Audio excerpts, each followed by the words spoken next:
Bonjour tout le monde, bienvenue au nouveau podcast de NH Soccer qui sera consacré spécialement aux gardiens de but, la vie des gardiens de but sur un terrain, en dehors des terrains.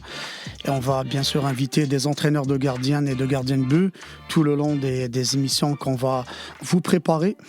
Alors pour l'émission numéro 1, nous avons pensé utile et très important pour nous d'inviter nul autre que Marie-Pierre Bilodeau, gardienne de but qui a fait ses preuves durant de très très longues années, très connue à l'échelle régionale, provinciale et nationale. Je ne vais pas parler à sa place, je vais déjà lui souhaiter la bienvenue. Merci MP d'être là, content de te voir parmi nous ici et dans ce numéro 1 bien sûr, exclusivement pour les gardiens de but, et j'ai préféré souhaiter bien sûr que c'est toi qui commence, qui ouvre le bal. Merci MP. Merci beaucoup Nabil de l'invitation. C'est un honneur pour moi aussi d'être ici aujourd'hui avec toi, entre autres. On se connaît bien, ex-collègues à plusieurs niveaux. Puis ça me fait plaisir. Puis j'ai hâte de parler un petit peu du poste de gardien de but, de ce que ça accompagne, comme tu as dit, à l'extérieur, à l'intérieur, sur le terrain, d'entraîneur aussi de gardien de but, autant que d'athlète. Donc, merci encore pour l'invitation. Merci à toi MP. Regarde, j'ai préparé quelques questions, mais bien sûr, on peut modifier les choses en cours de route parce que c'est toujours passionnant de te parler. Alors j'imagine que par moment, je vais prendre des notes pour mettre en place d'autres sous-questions. Donc la première question existentielle, bien sûr, tu vas nous parler un peu de tes débuts et tout, mais j'aimerais bien te poser une question qu'on se pose à chaque fois chez les plus jeunes gardiens de but. Est-ce que tu étais une gardienne née ou bien une gardienne par obligation? Je vais m'expliquer, tu le sais, juste pour ceux qui nous écoutent. Est-ce que c'était un choix que tu sois gardien de but ou bien tu as été par obligation parce que par moment, en U8, U9, U10, les entraîneurs choisissent 2-3 joueurs qui vont aller dans les buts, ils vont faire une rotation. Donc toi, c'est ton vécu. Et je te laisse bien sûr le soin de parler de tes débuts en même temps.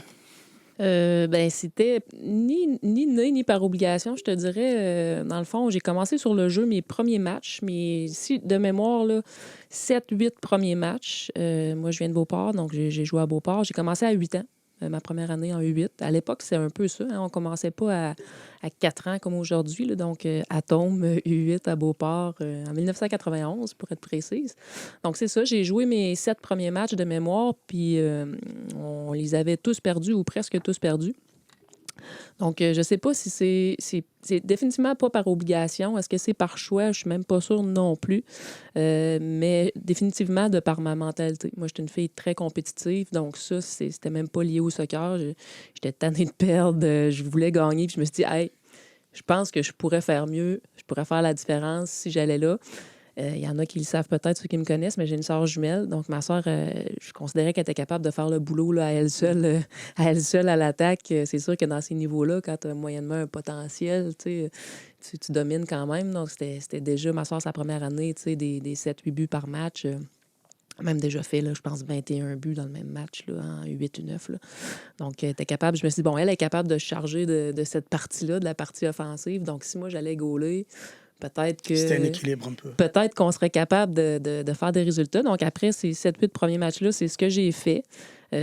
Puis, on n'a plus perdu un match par la suite. Puis, tu parlais, bon, des fois, l'entraîneur sélectionne, dit à quelqu'un, toi, tu devrais être dans les buts. Puis, le pire, c'est que les gens qui me connaissent savent probablement que j'ai pas le physique, l'emploi au départ. Mais à ce moment-là, j'étais quand même grande en U8, U9. J'étais grande, j'étais très, très musculaire. Ça, je l'ai été toujours... tout le long de ma carrière, je dirais, c'était un aspect, mais j'étais grande, c'est surprenant, là, mais à cet âge-là, j'étais dans les plus grandes aussi, fait qu'il y avait comme une logique à ce moment-là aussi de m'envoyer bon gardien de but. À l'époque, on sait que c'était beaucoup ça, là, des grandes gardiennes, des grands gardiens, puis la taille, c'était super important. Donc, j'étais allée là, on a terminé la saison, on a gagné le championnat finalement cette première année-là, donc ça m'a donné le goût de rester. C'est vraiment comme ça que c'est commencé. Depuis ce temps-là, l'aventure a commencé pour toi. Exactement. Et après, c'est quoi la suite? La suite, ben c'est ça. J'ai été à Beauport là, tout mon soccer mineur jusqu'à environ. Ben, c'est sûr qu'après, bon, le 3 est rentré tôt dans mon cas.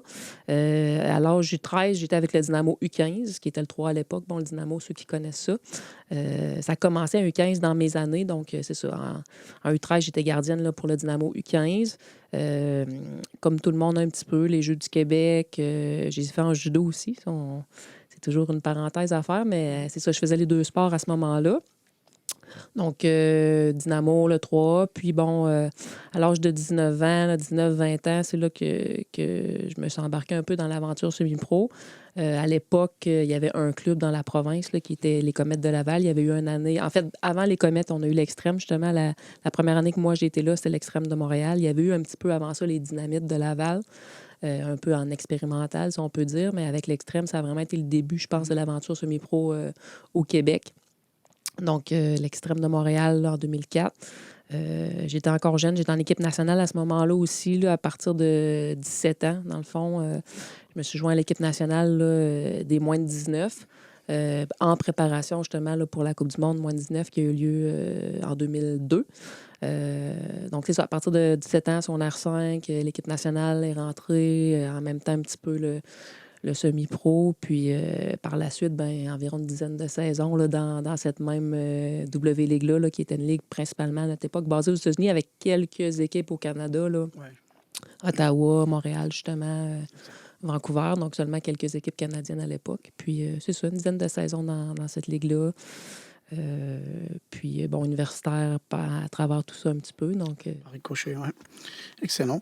Donc, ça nous donne un peu une vue d'ensemble sur ta carrière qui était très riche. Est-ce que tu peux nous parler un peu du haut niveau? Comment toi tu le percevais? Puis maintenant, comment tu le perçois au moment où on se parle maintenant, actuellement?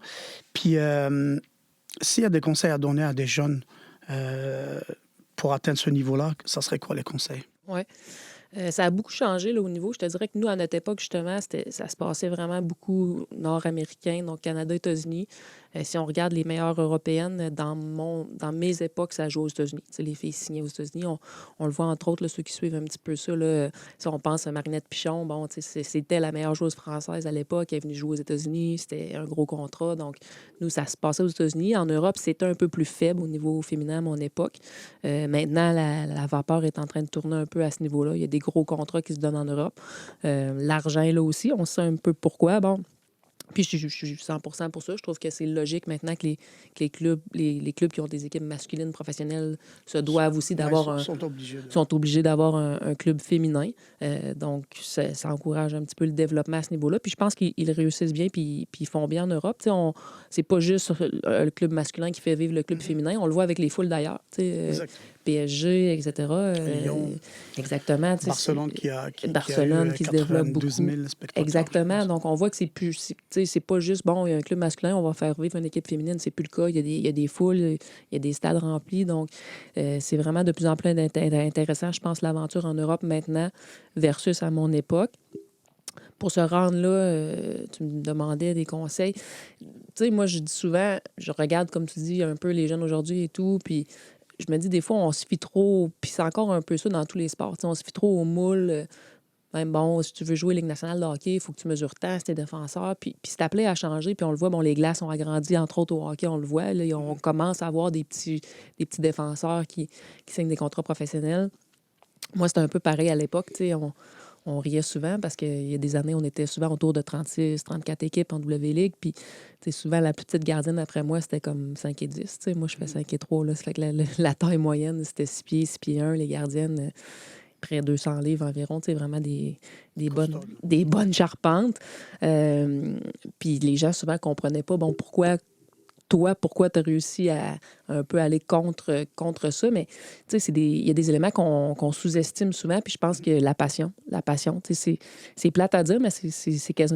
Puis c'est dur tu peux pas entraîner ça. Mais si j'avais un conseil à donner, ça serait ça aux jeunes. Ça serait, tu sais, si toi, tu es passionné, tu crois en tes rêves, tu crois en toi, c'est important. Ça se peut que tu aies à en faire plus. Tu sais, ça, c'est ça l'autre chose. Tu sais, moi, j'ai jamais fait le minimum, ça, c'est certain. Je pense quand tu es passionné, tu le sens pas comme un sacrifice, tu le sens pas comme un effort. Mais moi, ça a toujours été ça. Je veux dire, tu sais, j'allais à des entraînements des fois, puis même, on parle des bons entraînements, là, justement, encore une fois, au niveau professionnel et tout. Puis ça arrivait qu'après l'entraînement, j'appelle 2, 3 coéquipières. Hey, c'était tranquille aujourd'hui, c'était relax l'entraînement, on va-tu frapper des balles, on va-tu faire des corners, on va-tu faire des penalties, on va-tu courir? Tu sais, c'est arrivé fréquemment, même quand je joue au niveau professionnel, comme je te dis. Puis je le sentais pas comme un sacrifice. J'avais pas l'impression. Puis là, quand j'y repense par après, des fois, je me disais, hey, j'étais vraiment motivée.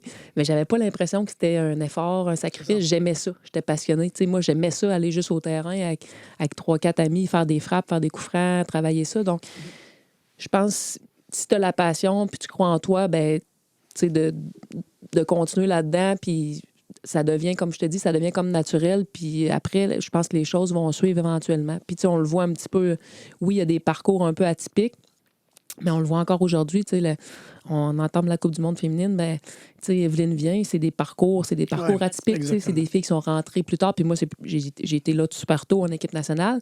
Mais le nombre de fois que je m'étais fait dire, hey, tu sais, on dirait qu'à chaque étape, je me faisais dire, ouais, mais là, tu sais, au début, bon, même quand je suis passée en 3A, tu sais, j'ai quand même rentré en 3A surclassée de 2-3 ans, tu sais, puis on m'avait dit, ouais, mais là, tu sais, tu vas voir, là, l'équipe du Québec, c'est une autre chose. Puis là, l'équipe du Québec, tu sais, j'étais allée aux Jeux du Canada, c'était moins de 20 à l'époque. Moi, j'avais 17 ans, tu sais. Puis j'étais gardienne partante.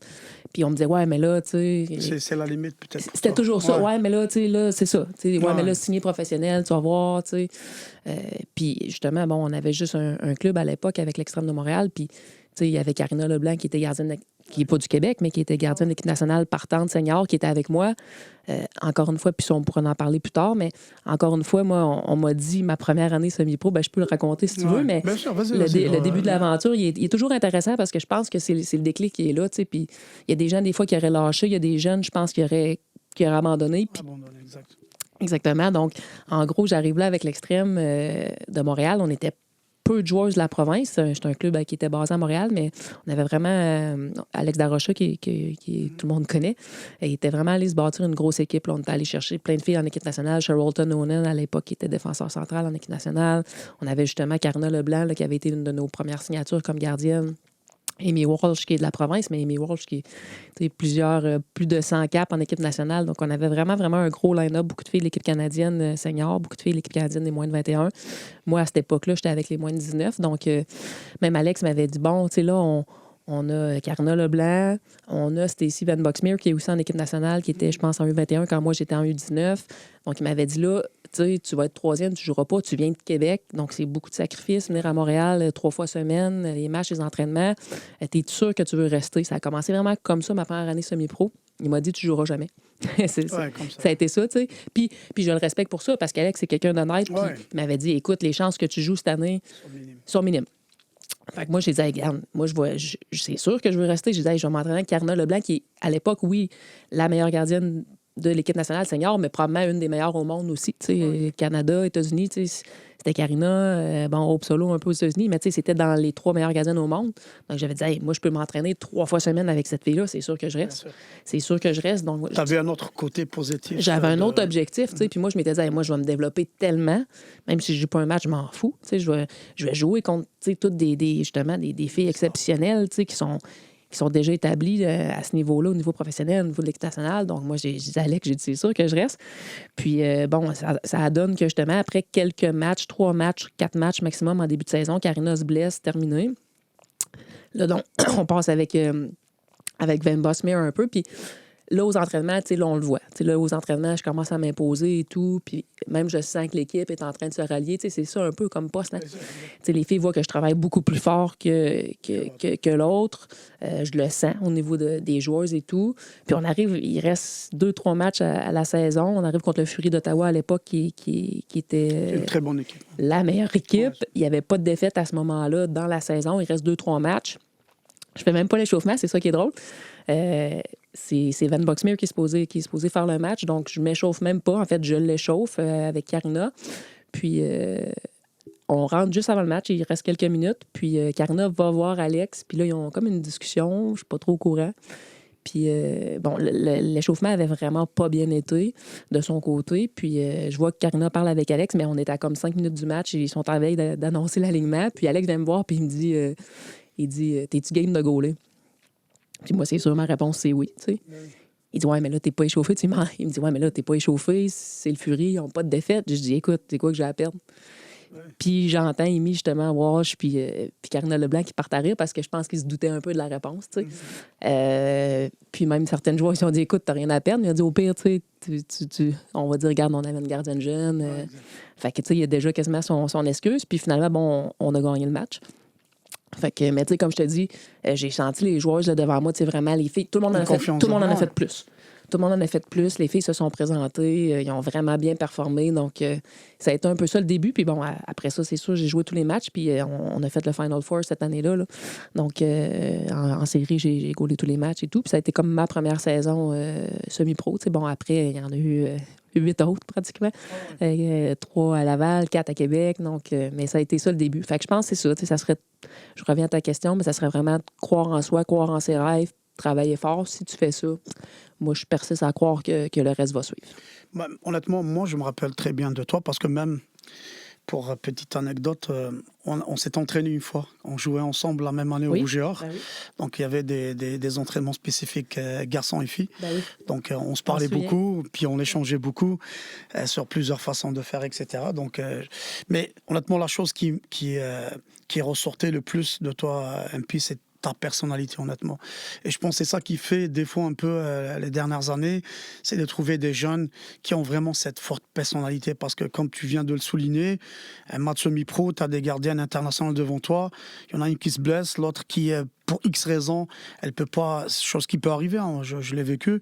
Mais tu réponds présente là parce que tu dis, OK, yes, j'ai la chance. Peut-être que d'autres gardiens, d'autres athlètes, à ta place, peut-être ils auraient réagi différemment. Et c'est ça que je retiens le plus de toi. Oui, ta petite taille, mais une explosivité légendaire, mais aussi ta personnalité, ce que tu dégageais sur le terrain. Et ça, selon moi, ça n'a pas de prix. Puis je dirais pas que ça s'entraîne pas, mais soit tu as une personnalité, soit tu l'as pas. Malheureusement, ouais, je pense que c'est difficile. Puis t'as raison, je me le fais souvent dire, puis je le réalise de plus en plus, justement, en voyant un petit peu aujourd'hui, tu sais, des gens qui ont tout, un peu. Des fois, je regarde des jeunes, ils m'ont dit, mon Dieu, elle a la taille, elle est forte physiquement, mais c'est ça. Je pense que des fois, le cœur, la passion, c'est des choses qui se donnent pas. La combativité, tu sais, c'est... Puis encore une fois, on parle souvent de multisport, mais moi, je pense que tout ce qu'on fait contribue un peu. Tu sais, moi, j'ai fait beaucoup d'autres sports aussi. Tu sais, j'ai parlé de judo, justement. J'ai gagné Jeux du Québec en judo, championnat canadien. Tu sais, j'aurais pu me rendre aux Olympiques probablement. Quand j'ai arrêté, c'est ce qu'ils m'ont dit. Ils m'ont dit hey, tu réalises pas, là, tu vas aller aux Olympiques. Tu as un potentiel pour aller aux Olympiques. Mais tu sais, je pense que tout ça, ça m'a aidé parce que, tu sais, comme tu as dit, avec ma taille et tout, mais moi, j'ai jamais eu peur d'aller au duel. J'avais beaucoup de contacts. C'était une ligue qui était très physique. Hein. On jouait contre les Américaines beaucoup, donc c'était beaucoup de longs ballons, c'était beaucoup de duels. Mais je pense que tout ça, ça m'a aidé. Moi, j'ai jamais eu peur du contact. Tu sais, je faisais du combat au corps à corps depuis que j'avais 5-6 ans. Fait que... Je pense que c'est ça. Je pense que tout ça, ça contribue. Excellent. Donc, MP, si on continue dans la même lignée, puisqu'on a parlé de personnalité et tout, donc ça prendrait quoi pour être un bon gardien de but ou un gardien de but tout court? Ça prendrait quoi? Ben, tu sais, c'est certain, je pense que ça te prend un côté leader. Je pense que ça te prend des bonnes qualités de communication. Ça, c'est sûr. De plus en plus. On le voit aussi maintenant, à notre époque, c'était moins. Nous, on a vécu un petit peu le changement. T'sais, moi, j'ai joué à un moment donné, on avait un libéraux derrière qui patrouillait derrière la défense. Ça.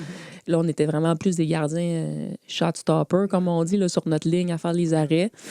Moi, je pense que ce virage-là aussi m'a aidé. Bon, ceux qui m'ont connu, j'aurais pu avoir une carrière sur le jeu aussi. Donc, je pense que mes qualités de balle au pied, moi, ça m'a aidé quand on a enlevé justement le libéraux puis que le gardien est devenu un peu plus responsable. C'était lui qui jouait ce rôle-là. D'une plus grosse zone, d'une plus grosse partie du terrain, d'être capable de relancer. Puis on le voit encore aujourd'hui, puis même au côté masculin. On voit des gardiens maintenant, même Manchester United viennent de signer un joueur, puis... tu le vois jouer balle au pied, c'est exceptionnel. Oh, Manuel Neuer, je veux dire, c'est des gars qui sont pratiquement du calibre des joueurs au niveau du pied. Fait que je pense maintenant, il faut être capable de jouer au pied. On peut plus juste être grand, gros, puis faire les arrêts. Il faut être capable de bien lancer, il faut être capable de jouer haut, il faut être capable de communiquer. Je l'ai dit souvent, mais je pense que c'est une des qualités les plus importantes. Puis ça, ben autant, toi, je me souviens que c'est quelque chose que tu dis souvent à tes gardiens quand tu t'entraînes, mais même Elder en parlait souvent, puis même il me l'avait dit, parce que, bon, en bas âge, j'aimais bien ça de faire mon show un peu, puis plonger à gauche, à droite. Puis à un moment donné, il m'a dit, tu sais, il dit, le meilleur gardien, dans le fond, c'est celui qui accorde pas de tir. Tu sais, je me souviens, il disait souvent ça, parce qu'il place tellement bien sa défense. Tu gères tes défenseurs. Puis ça, j'ai commencé à l'apprécier plus en fin de carrière. Tu sais, justement, quand tu es rendu à 29, 30, tu joues au niveau professionnel, là, tu as eu des blessures et tout. Là, tu peux plus avoir 60 tirs par match. Il faut que tu sois capable de gérer, il faut que tu sois capable de bien placer, diriger. Donc, je pense que les qualités de communication sont importantes. D'être leader, c'est important aussi. Tu es derrière, t'es non seulement le dernier rempart, mais le premier aussi au niveau de la relance et tout. Donc, je pense que les gens jouent encore. Parce que, tu sais, si les joueurs devant toi jouent pas. Moi, des fois, je le voyais, tu sais. Justement, les 10 saisons que j'ai pu jouer en W-League, j'avais l'impression, même des fois, les quelques matchs dans la saison que je faisais pas, soit qu'on affrontait une équipe un petit peu plus faible ou quoi que ce soit, je me disais, mon Dieu, l'équipe font-tu exprès? Il me semble qu'ils jouent moins bien quand c'est un gardien substitut ou remplaçant. Puis je comprenais pas, je me disais, crime, c'est plate pour elle. La fille, elle va gauler 2-3 matchs dans la saison, puis on dirait que les filles se présentent pas. Mais après, j'ai compris, je pense, il y a une question aussi de confiance. Puis quand la défensive savent qu'ils peuvent te faire confiance, bien là, tout le monde joue plus haut, tout le monde peut prendre des risques, les filles se portent à l'avant, donc on a plus de succès. Fait que, d'où la qualité, justement, d'important d'être un bon leader, que l'équipe ait confiance.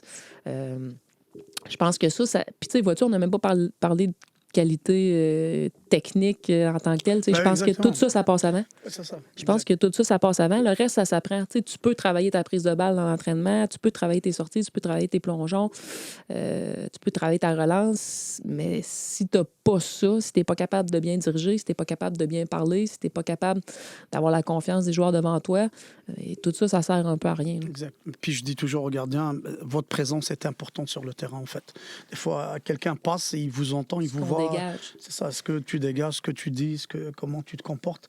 Juste ça, déjà, tu gagnes des points. Donc, si tu as tout, mais tu n'as pas ça, honnêtement, c'est difficile de taper dans l'œil et aller loin, honnêtement. Parce que des fois... Puis ta présence, vraiment, tu sais, moi, tu l'as dit, j'étais très vocale. Hein, j'ai encore aujourd'hui dans mon coaching, ma voix porte, là, c'est une chance que j'ai, j'imagine. Mais puis même au niveau stratégique, plus tard dans ma carrière, tu sais, même moi, souvent, les premiers corners étant un gabarit minuscule dans le calibre où je jouais, souvent, les premiers corners, je faisais exprès pour aller le boxer, mais j'y allais, là. J'y allais à fond, j'y allais, un bon keep très fort avec... je rentrais dans le tas. Le coup d'après, c'était facile, parce que les filles se penchaient. Les filles entendaient keep, puis ils allaient même plus au ballon. Exact. Fait que, tu sais, c'est tout ça. Puis, tu sais, tu marques ta présence, donc vraiment, ce que tu dégages au niveau de l'attitude, oui. Puis, encore une fois, j'avais l'impression des fois que je recevais moins de tirs que quand c'était d'autres gardiennes, parce que justement, il y avait un respect, tu sais. Juste par ça, tu sais, j'étais super vocale, je prenais de la place malgré mon gabarit, on m'entendait sur le terrain, donc j'avais l'impression des fois que ça va être dur à battre, tu sais. Fait que les filles tentaient même pas des fois la chance. Tu as imposé le respect à l'adversaire. Exactement. Donc, l'adversaire te respecte. C'est ce que je dis toujours. De toute façon, même aux joueurs, je leur dis, il faut vraiment impressionner l'adversaire.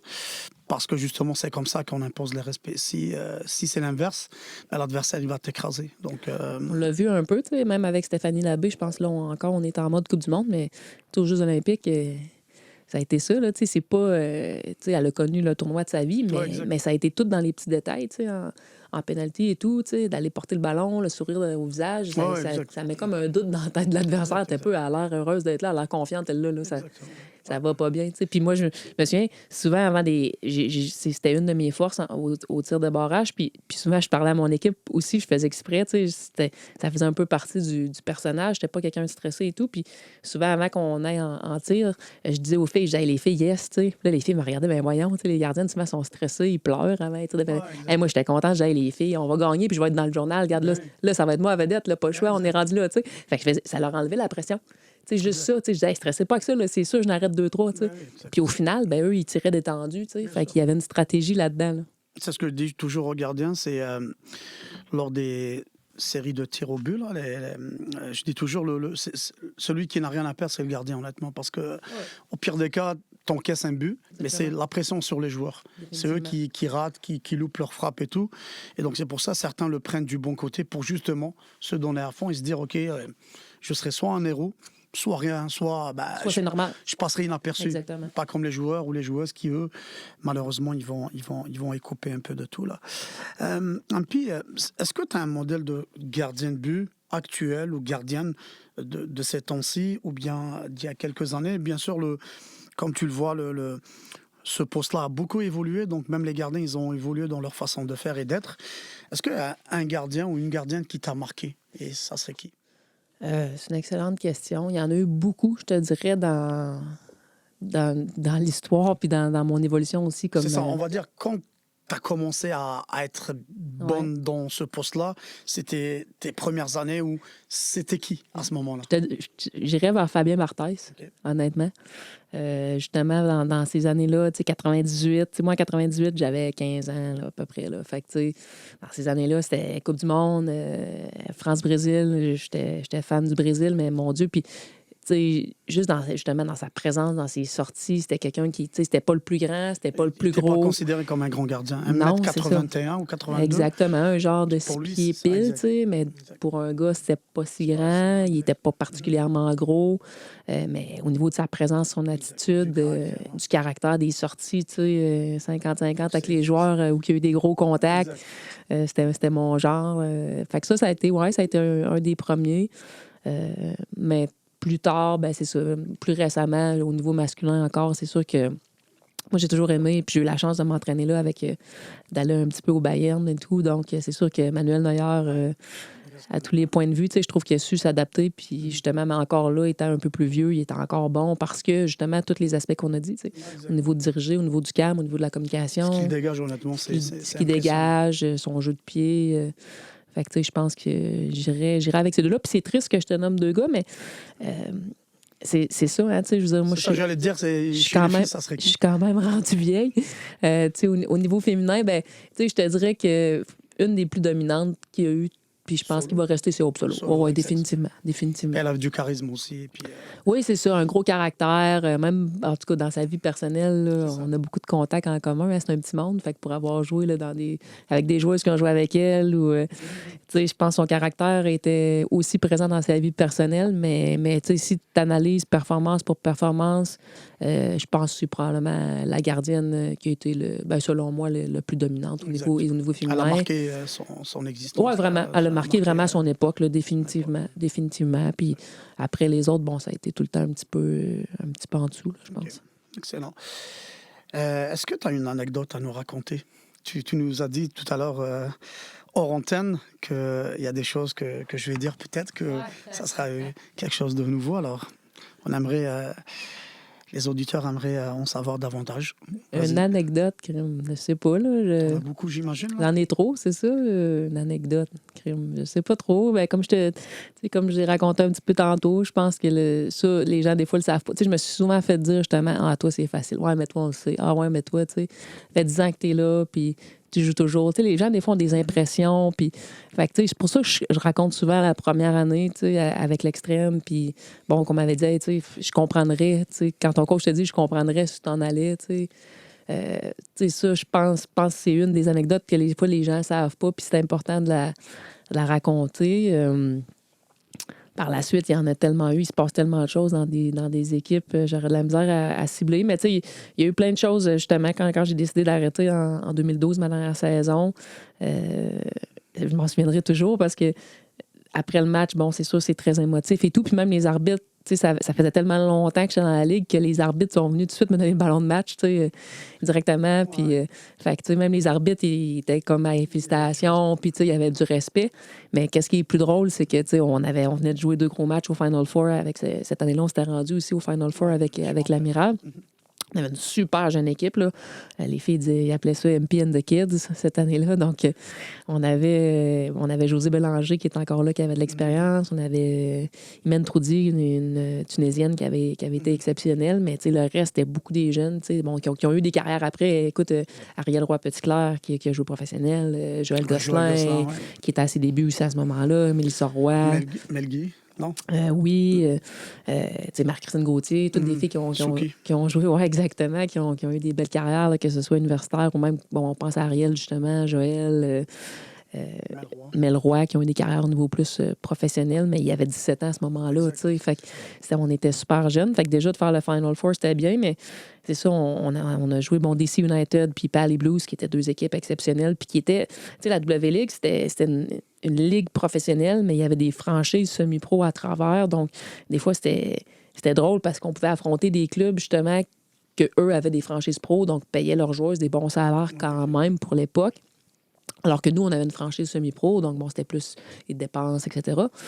Fait que quand on arrivait là au Final Four, des fois, on était petits un peu là, au niveau de... Ouais, exactement. tu sais, Pali, je pense qu'il y avait des filles, ça vient là de 11 ou 12 équipes nationales différentes, tu sais, dont la capitaine de l'Angleterre. Donc, fait que, tu sais, sur papier, il n'y avait pas photo entre les deux équipes, tu sais. Puis, fait que, tu sais, bon, on s'est rendu, justement, on a perdu au tir de pénalité contre DC United. Puis après le match, tu sais, c'est sûr que c'était très émotif, mais tu sais, je pense que Josée Bélanger a pleuré plus que moi, tu sais.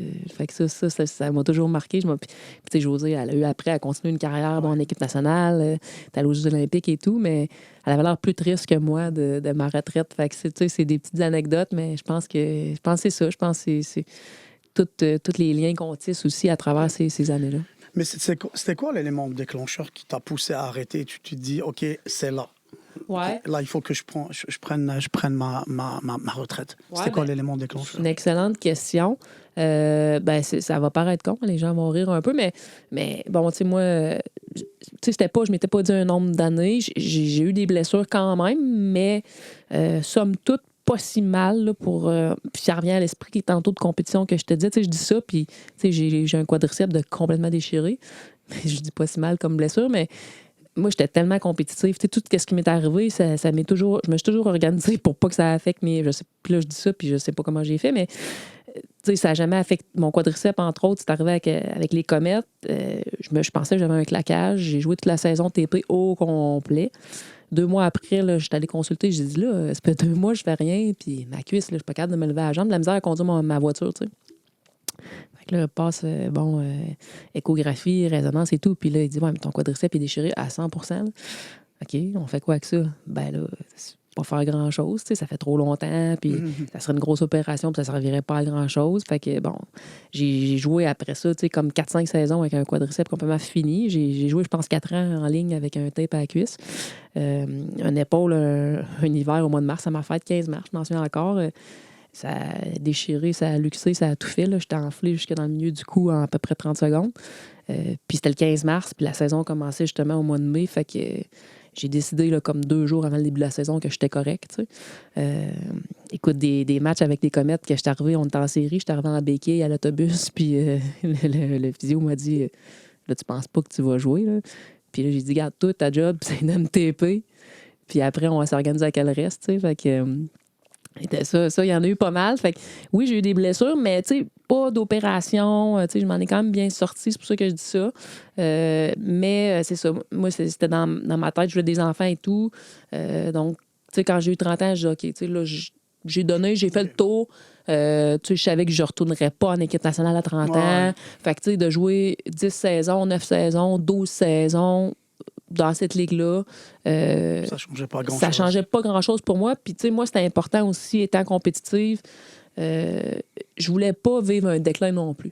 J'aurais pas accepté... Ben, j'aurais accepté parce que j'avais une bonne attitude, mais si ça avait été ça, ça avait été ça. Mais j'aurais eu de la misère à me voir la moitié de ce que j'étais capable de faire, à me voir devenir un...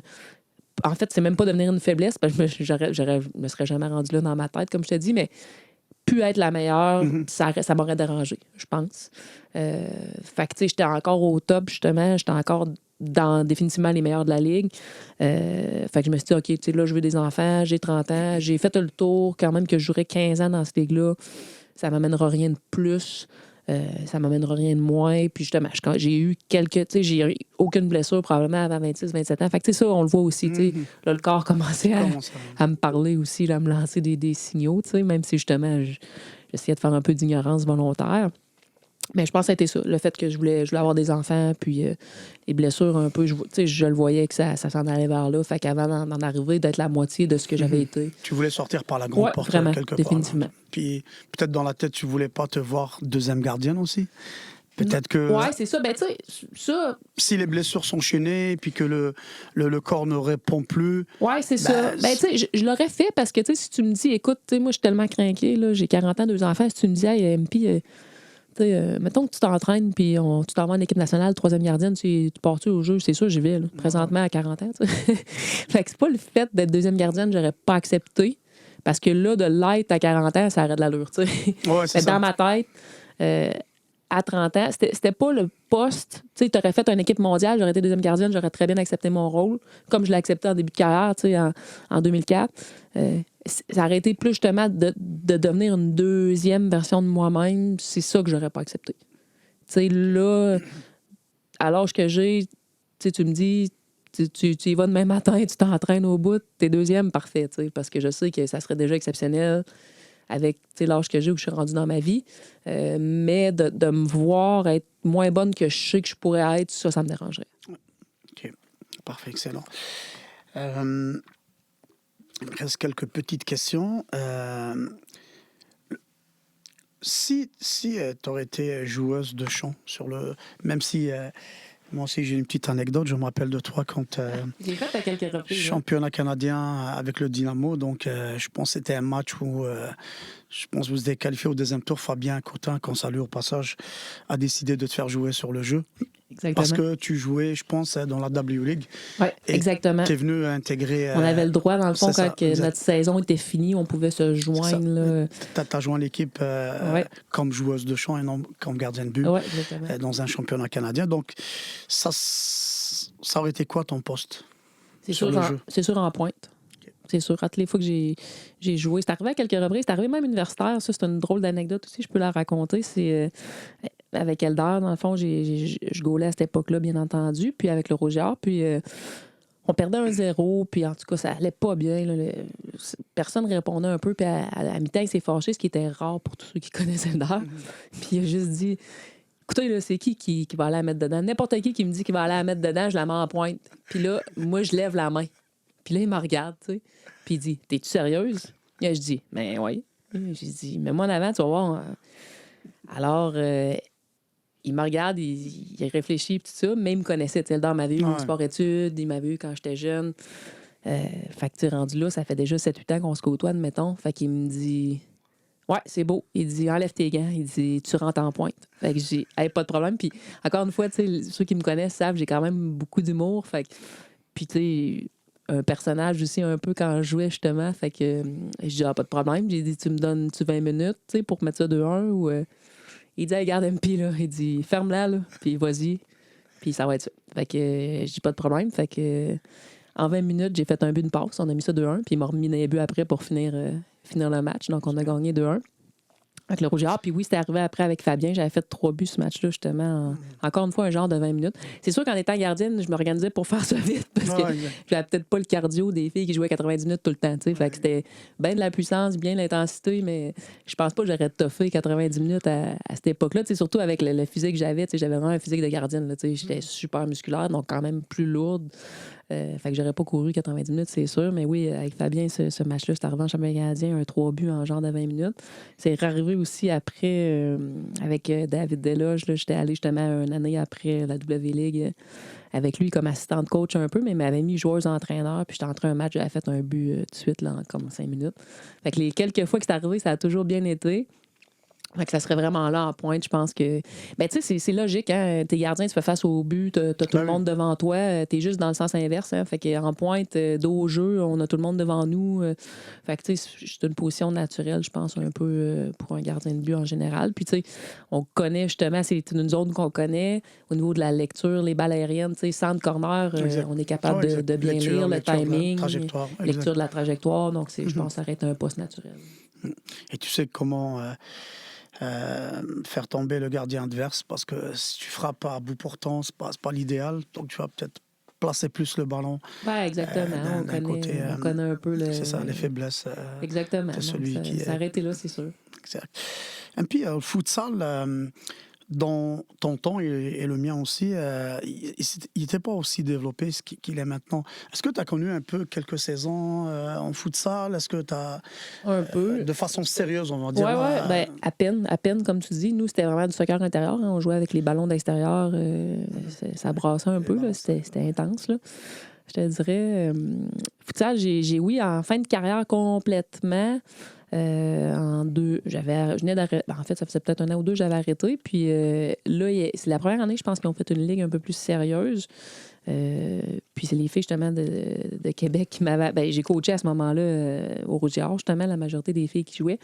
Puis ils m'avaient appelé pour un match, pour le... Ouais, c'est ça, c'était Marjoëlle Bandal qui gaulait dans leur équipe. Ouais, je me rappelle de cette équipe-là. Puis exactement, il y avait Rachel Collard, etc. Fait qu'il m'avait appelé, puis là, il avait dit, faut qu'on... Là, on joue pour le chèque. C'était comme le dernier match pour l'équipe qui finissait première. Bon, avait un chèque. Fait que là, ils ont dit, là, faut que tu viennes gauler pour nous autres. T'sais. Puis ça faisait comme 2 ans que j'avais arrêté de jouer au niveau professionnel et tout. Puis je jouais juste pour le fun. Mais je coachais beaucoup. Fait que, j'étais quand même encore avec l'université en forme et tout. Fait que j'étais allée. Puis justement, j'avais été MVP du match. Puis on avait gagné. Fait que les filles étaient bien contentes. Mais tu sais, c'est ça, j'ai connu ça quelques matchs, là, juste pour le plaisir. Beaucoup plus dans le coaching que j'ai connu le futsal. Là. Avec l'école. Là, avec l'école, ouais, entre autres. Là. Fait que, je connais bien maintenant le futsal. Puis justement, Kit Saladopoulos, qui est un bon ami. Fait que, bon, avec Kit aussi, il y a un gros bagage en futsal. Donc, j'en ai souvent parlé avec lui. Alex aussi. Dans le coaching, Alex aussi maintenant, Alex Darocha aussi. Donc, mais ça a été vraiment plus au niveau du coaching là, que je me suis spécialisée un petit peu avec le futsal. Comme joueur, j'ai peu connu ça, effectivement. Excellent. Donc, honnêtement, puis c'est toujours très tripant, comme on le dit si bien, de te parler, de partager de bonnes informations avec notre monde. Pour finir et clore cette excellente entrevue, c'est quoi les conseils que tu donnes aux gardiens? Je ne veux pas me répéter par rapport à ce qu'on avait dit au début, mais toi qui es dans la région, qui t'es impliqué, qui là, je sais que tu as des missions avec la région, avec la rescue et tout. C'est quoi les conseils que tu donnerais aux gardiens de but surtout, mais aussi aux joueurs de chant, aux joueuses de son, par rapport à ce que tu as vécu, par rapport à tout ce que tu as vu sur le terrain? Tu as quand même un bagage expérience très important, riche. Comment tu peux aider les jeunes gardiens d'aujourd'hui? Autant les joueurs que les gardiens, gardiennes, ce que je te dirais, c'est... Je trouve que les jeunes aujourd'hui se mettent beaucoup de pression. Puis nous, on était un petit peu... pas naïfs là-dedans, mais on connaissait pas tout le processus. On se disait pas, OK, là... Je suis rendue U13, U14, c'est mon année des Jeux du Québec. Là, si je sors pas pour le... Bon, maintenant, c'est le PIP, tu sais, l'équipe du Québec à l'époque. Si je sors pas pour le PIP, c'est fini. Là, je suis au PIP. Là, si je m'en vais pas, au PEF ou maintenant avec le CF Montréal, c'est fini. J'aurai pas de carrière, je signerai pas... Tu sais, comme tu as dit, je côtoie beaucoup les jeunes depuis 2-3 ans qui vont aux Jeux du Québec. Là. J'ai été dans l'Est du Québec les dernières années, donner un coup de main à notre amie Marie-Ève. À notre amie Marie-Ève, qu'on salue d'ailleurs, Marie-Ève Ouellet. Donc, tu sais, puis là, cette année, avec autant Capitale Nationale que Chaudière-Appalaches, je fais un peu de mentorat là, avec le staff de coach. Fait que je côtoie les filles. Je vais encore, d'ailleurs, ce soir sur le terrain là, avec Capitale Nationale en vue de la préparation des Jeux. Moi, je trouve que... Puis, tu sais, j'en ai vu encore dans les dernières années, là, des bonnes joueuses que si tu me disais, elle, est-ce qu'elle va sortir au niveau provincial? Est-ce qu'elle a les qualités? La réponse, c'est oui. Puis il y en a qui ont passé à côté de leur tournoi complètement. Puis à chaque année, ça arrive. Puis à chaque année, j'ai peur pour les jeunes que ça arrive. Puis je trouve qu'ils quasiment, ils connaissent trop ça. Puis ils se disent trop, OK, faut passer par là, faut passer par là. Si je suis pas sortie là, c'est fini. Quand tu as 14 ans, là, ta carrière n'est pas finie. Tu sais, je veux dire, c'est pas vrai. Même ton développement physique n'est pas fini. Au niveau masculin, encore pire. Tu sais, au niveau féminin, bon, c'est un peu plus tôt que au niveau de la maturité physique que ça s'atteint, mais je trouve que les jeunes, ils se mettent trop de pression. Exactement. Je trouve que les jeunes, ils pensent, OK, là, si... Puis même les tout-petits, si je joue pas 12 mois à l'année, puis malheureusement, là, ce que je dis, c'est encore vrai, puis j'aimerais ça plus le dire, mais des entraîneurs en U9, U10, ouais, là, si tu joues pas cet hiver, on va te couper. Ouais, c'est ça. Pourquoi? Je veux dire, s'il fait un autre sport, il sauve des blessures, exactement. Il surtaxe pas certaines articulations, certains ligaments, certains muscles, il s'écœure pas, il se tanne pas du soccer, il a encore la passion, il a encore le goût de jouer. Fait que, tu sais, moi, ça serait ça. Faut que les gens arrêtent de se mettre la pression. Puis, tu sais, je le vois, ma fille a 8, là, c'est même pas encore commencé le compétitif. Puis là, on le voit déjà parce qu'on est l'année avant le compétitif.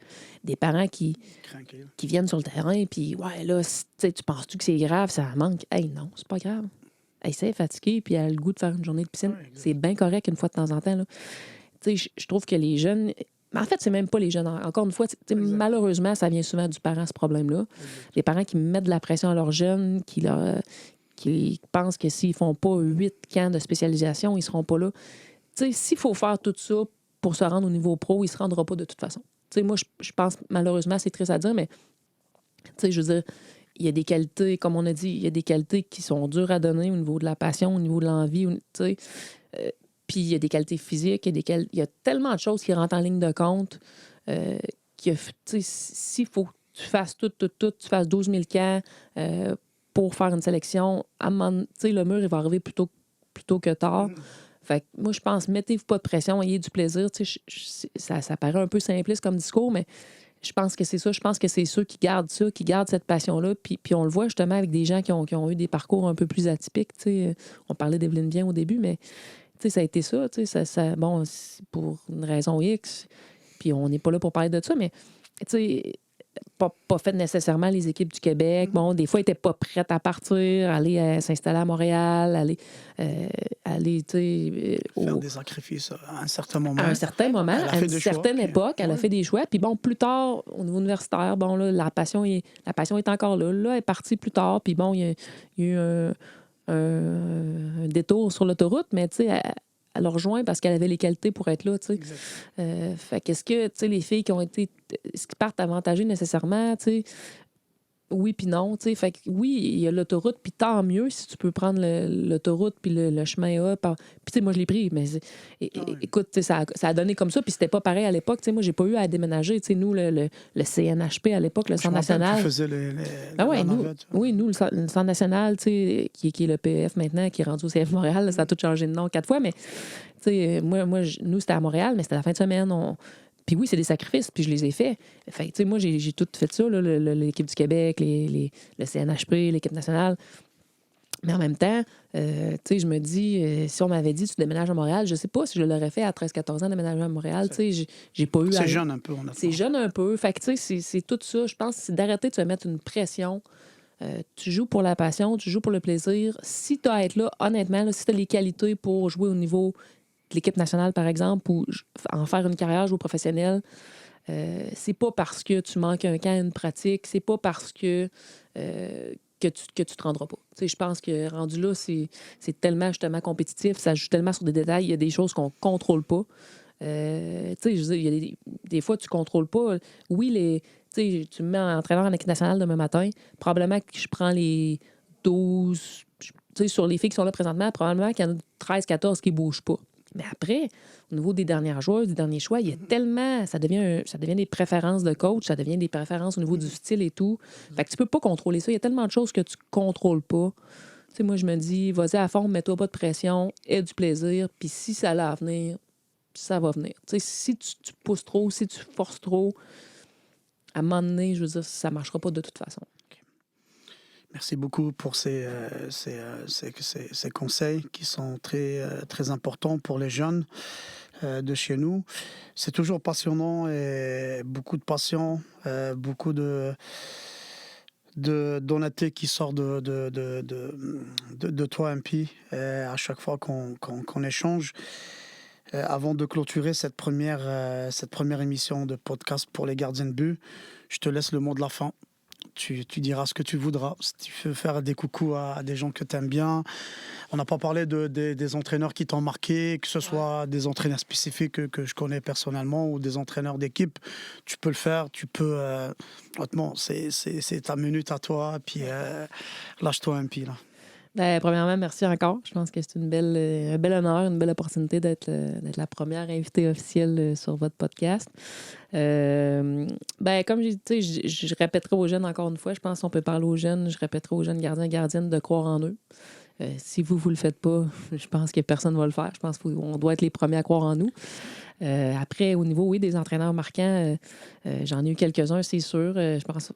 Bon, on revient souvent à Elder, mais c'est sûr qu'à notre époque, c'était la référence.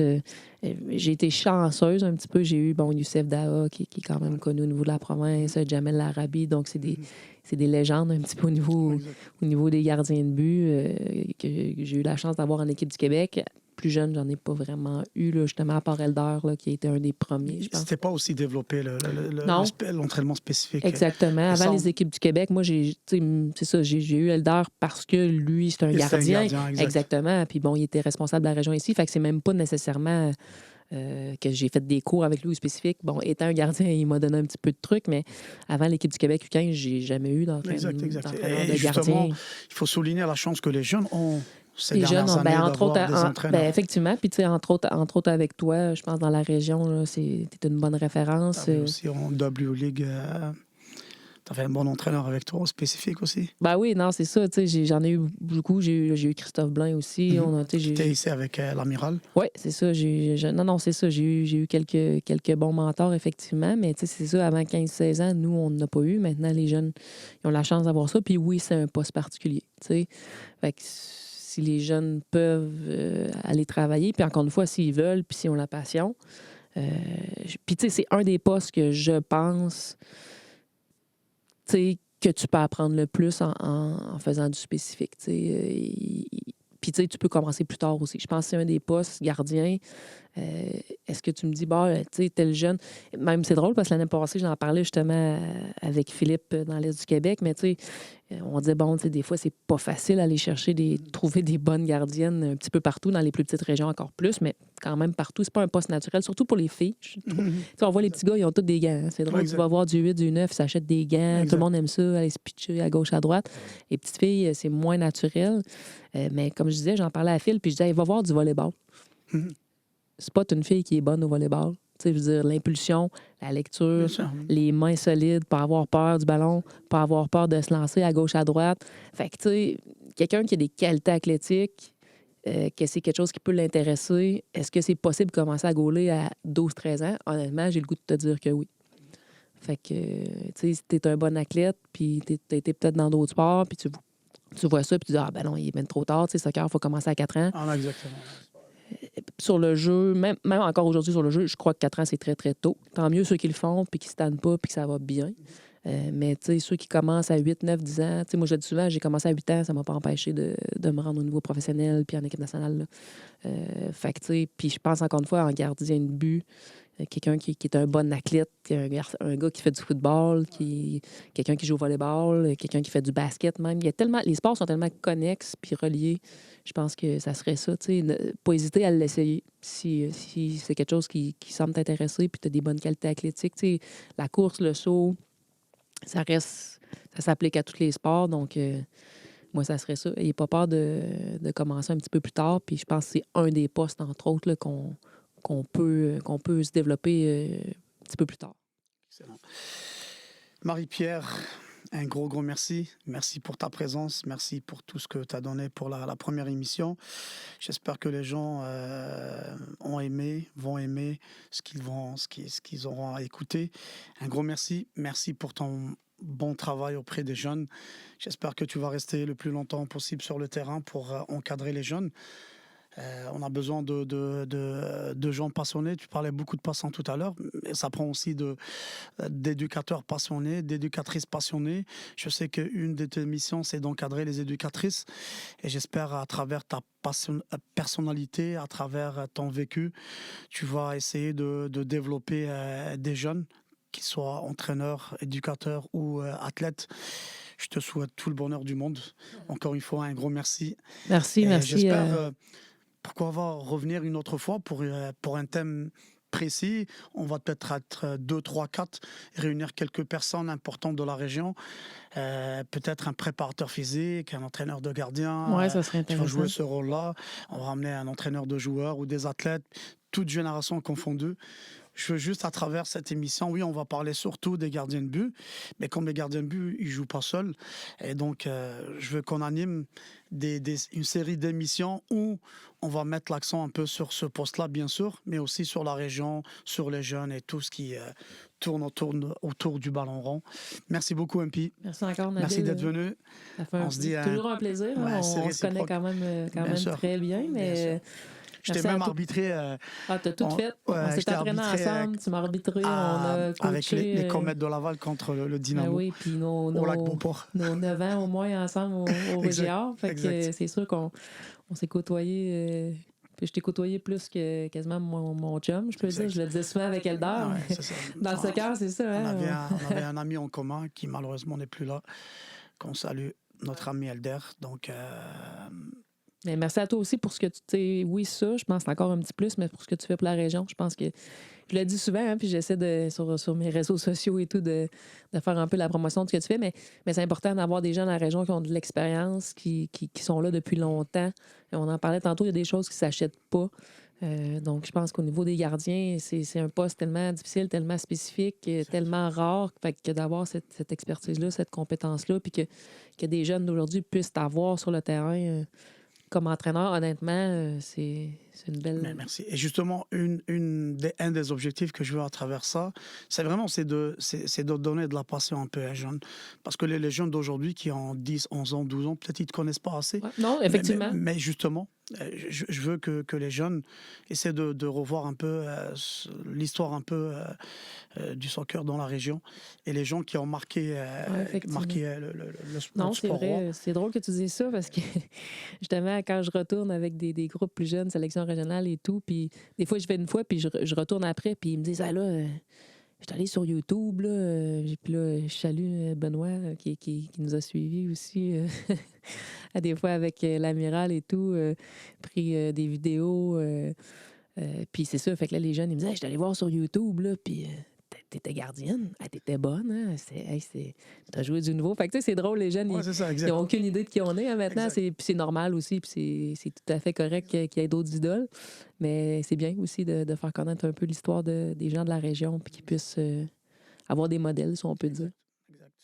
Merci beaucoup. Merci. Et c'est ainsi qu'on fait notre première émission. Prends soin de toi, MP, puis on se dit à très bientôt. Yes, merci Nabil. Merci beaucoup.